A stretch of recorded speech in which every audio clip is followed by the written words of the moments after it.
एक आदमी होता है जिसको बॉलीवुड की अभिनेत्री जैकलीन फर्नांडीज से प्यार होता है और उसके साथ एक रात बिताने की कोशिश करता है। प्यार तो एक बहाना था, उसके साथ एक रात बिताने की कोशिश करता है और काफ़ी दिन से ये कोशिश उसकी चल रही थी।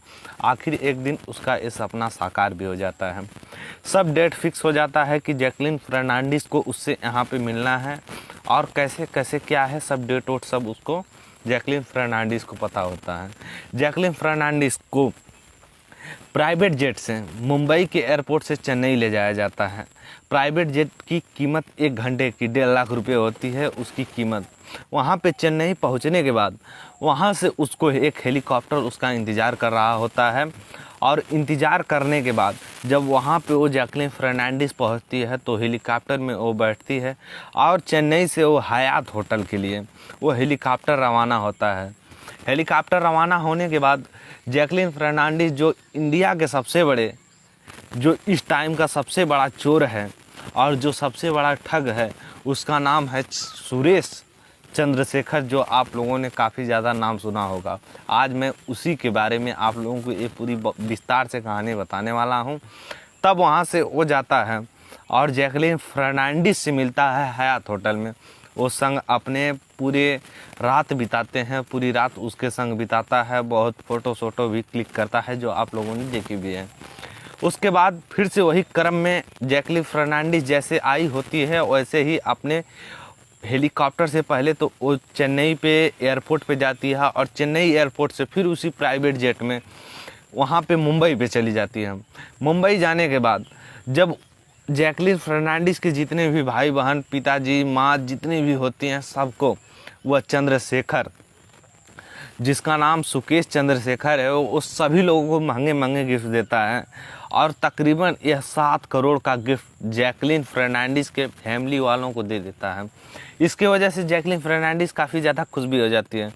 तो दोस्तों, इसकी थी एक छोटी सी कहानी। ये ऐसा इतना बड़ा ठग था कि इसने बॉलीवुड के कई अभिनेत्रियों को गिफ्ट दे चुका है, जैसे में कि नूर फ़तेही, जानवी कपूर, सारा अली खान और जैकलीन फर्नांडीज तो ले चुकी है। लेकिन ये नूर फ़तेही, सारा अली खान ये और जो है जानवी कपूर, इन लोगों ने अभी तक इसके जो भी गिफ्ट्स मिले थे उनको रिटर्न कर दिया था। लेकिन जैकलीन फर्नांडीज ही एक ऐसी अभिनेत्री थी जिसने सुकेश के साथ पूरी रात बिताई थी और उसके साथ रहा भी था, अलग अलग तरीके से उसके साथ संबंध भी बनाया। हालांकि इस ठग की कहानी की शुरुआत होती है, एक बार यह एक उद्योगपति के पत्नी को फ़ोन करता है। फ़ोन उसकी पत्नी उठाती ही उससे पहले ही फ़ोन कट जाता है और फ़ोन में लिखा हुआ आता है ट्रू कॉलर पे कि केंद्रीय मंत्रालय भारत सरकार। जिसके बाद वो देखने के बाद उसकी पत्नी, उद्योगपति की जो पत्नी होती है, वो काफ़ी ज़्यादा खुश हो जाती है कि कोई मंत्रालय का आदमी है जो हमको फ़ोन किया है। फिर दोबारा घंटी बजती है। दोबारा घंटी बजने के बाद वह फ़ोन उठाती है कि क्या आप अतिथि सिंह बोल रही हैं। यह फ़ोन 15 जून 2020 को आता है। तो इधर से आवाज़ आती है कि जी हाँ, मैं अतिथि सिंह बोल रही हूँ। तो फिर उधर से आवाज़ आती है कि मैं केंद्रीय मंत्रालय भारत सरकार की तरफ से बोल रहा हूँ। ये पीएमओ ऑफिस की तरफ से आपको कॉल किया गया है, जो पीएम प्रधानमंत्री ऑफिस से जो फ़ोन आया है, और यह कॉल आप किसी से बताना मत कि यह कॉल आपके पास आया है।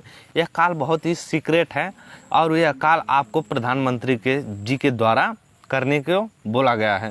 ये कहानी है 2020 की, 15 जून 2020 की इस कहानी की शुरुआत होती है यहाँ से।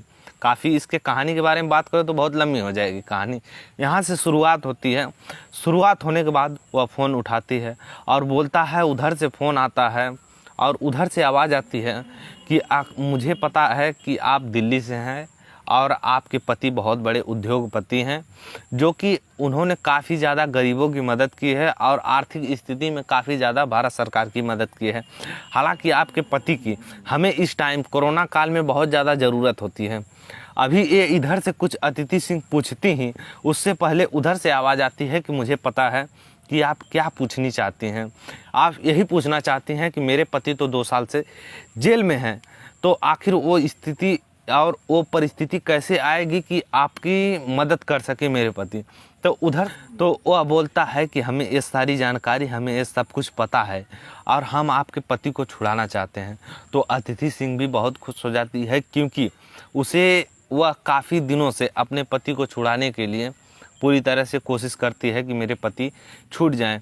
आखिरकार वह उधर से केंद्रीय मंत्रालय से जो बोल रहे थे कि मैं भारत सरकार से बोल रहा हूँ, जो थे वो सब फ़ोन में बोल रहे थे, वो बोले कि हमें आपकी मदद चाहिए, हमें आपसे कुछ पैसों की ज़रूरत है। अगर आप हमें वो पैसे दे देती हैं तो आपके जो पति हैं और आपके पति के साथ हमें पता है कि आपके एक भसुर भी हैं, वो अभी हैं आपके पति के बड़े भाई, वो भी जेल में हैं, उन सभी को हम छुड़ा देंगे।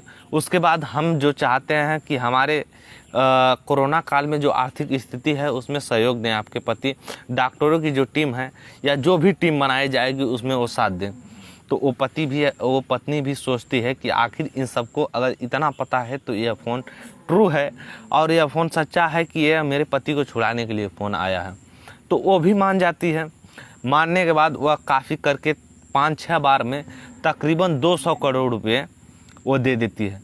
पहले ही उसके पति जो थे उद्योगपति थे, वो सभी जो जेल में गए थे उनको पहले ही उन पे जांच बैठ चुकी थी कि आखिर जब ये इतने बड़े घोटाले करके गए हैं तो इन पे आखिर इनके खाते में, इनकी पत्नी के खाते से आखिर 200 करोड़ रुपए गए तो गए कहाँ। जब ईडी की टीम आती है और पूछने लगती है अतिथि सिंह से कि आखिर आपके अकाउंट से 200 करोड़ रुपए कहाँ गए हैं, तो पहले तो बताने की कोशिश नहीं करती, लेकिन बाद में पूरी तरीके से बता देती है कि मेरे अकाउंट में ऐसे ऐसे फ़ोन आया था और यह मुझे ये मुझे कॉल में मेरे पैसे मांगे गए कि मेरे पति को छुड़ा दिया जाएगा और वह मेरे आर्थिक स्थिति में जो भी है कोरोना काल में वो मदद करेंगे। उनको टीम में लेने की पूरी प्रक्रिया चल रही थी। ईडी जब ये पूरी बात सुनती है, सुनने के बाद वह तुरंत ही कार्रवाई करने लगती है। कार्रवाई करने के बाद पता चलता है कि उनको जो ये फ़ोन था वो लैंडलाइन से फ़ोन आया था। तो लैंडलाइन से फ़ोन, तो जब इसके बारे में जाँच होती है फ़ोन के बारे में, तो उनको पता चलता है कि यह कोई लैंडलाइन से फ़ोन नहीं आया था, बल्कि एक ऐप के थ्रू फ़ोन किया गया था, ताकि ये उस ऐप को इंस्टॉल करने के बाद जब आप किसी आदमी को फ़ोन करेंगे तो उसको लैंडलाइन से फ़ोन जाएगा, वो आपका नंबर तो ही नहीं करेगा। फिर उस ऐप के बारे में पूरे ईडी खंगालती है और किसी न किसी तरीके से पता कर लेती है कि आखिर वो फ़ोन आया कहाँ से है। जब उस फ़ोन आने की स्थिति को, जब वह फ़ोन आया तो उसकी करंट लोकेशन को जब पता करती है पुलिस और ईडी की टीम जब पता करती है, तब पता चलता है कि वो तिहाड़ जेल से फ़ोन आया था और ये 203 या कुछ करके ये जो सुकेश चंद्रशेखर था, उसका एक बैरक था तो जिसमें वो रहता था। वहाँ से सुकेश के बैरक से जो फ़ोन आया था अतिथि सिंह को, तो ईडी की टीम जाती है और वहाँ पे देखती है कि सुकेश चंद्रशेखर जो है उसके तकरीबन जो वह जिस लॉकअप में रहता है उसमें 40 लोगों की रहने की जनसंख्या होती है, लेकिन वह अकेला रहता है क्योंकि उसने पूरे पुलिस वालों, पूरे जितने भी जेलर सब के सब को खरीद रखा था पैसों के दम पे। लेकिन वहाँ उसको आखिर कैसे पता चला कि ये जो उद्योगपति है उसकी पत्नी के पास इतने पैसे हैं, क्योंकि उसके जो उद्योगपति रहता है उसकी भी मुलाकात सुकेश से हो जाती है जेल में। तब वो अतिथि सिंह को फ़ोन करता है और फ़ोन करने के बाद 200 करोड़ रुपए की मांग करता है, जो कि 4 या 5 बार में उसने 200 करोड़ रुपए लिए थे। लेने के बाद उसने ऐसा पुलिस वालों को और उस जेलर को खरीद रखा था कि वो जब जो चाहता था वो तब उसे मिल जाता था। अगर वो कैमरे लगे हुए थे तिहाड़ जेल में, लेकिन उसके बैरक की जो कैमरे थे वो सभी बंद कर दिए गए थे। किसी पे बोतल लगा दिया गया था, किसी पे कपड़ा बांध दिया गया था, किसी पे कुछ कर दिया गया था। हालांकि सारे कैमरे बंद थे। कैमरे बंद होने की वजह से वो जो भी चाहता था वो उस तिहाड़ जेल से कर लेता था। करने के बाद उसने जेलर से किसी न किसी तरीके से फ़ोन मंगाया और अतिथि सिंह को फ़ोन किया। फ़ोन करने के बाद वो 200 करोड़ रुपये की उसने मांग की और 200 करोड़ रुपये की झपटबाजी की। ऐसे झपटबाजी करने के बाद वो ऐसे कई अभिनेत्रियों के साथ, अभिनेत्री तो नहीं कर सकते हैं, ऐसे कई आदमियों के साथ उसने ठगी की है। एक बार वह तो अपने आप को, जब वह जेल से बाहर था तो उत्तराखंड के जो मुख्यमंत्री थे उनको उनका पोता बताता था कि मैं उनका पोता हूँ।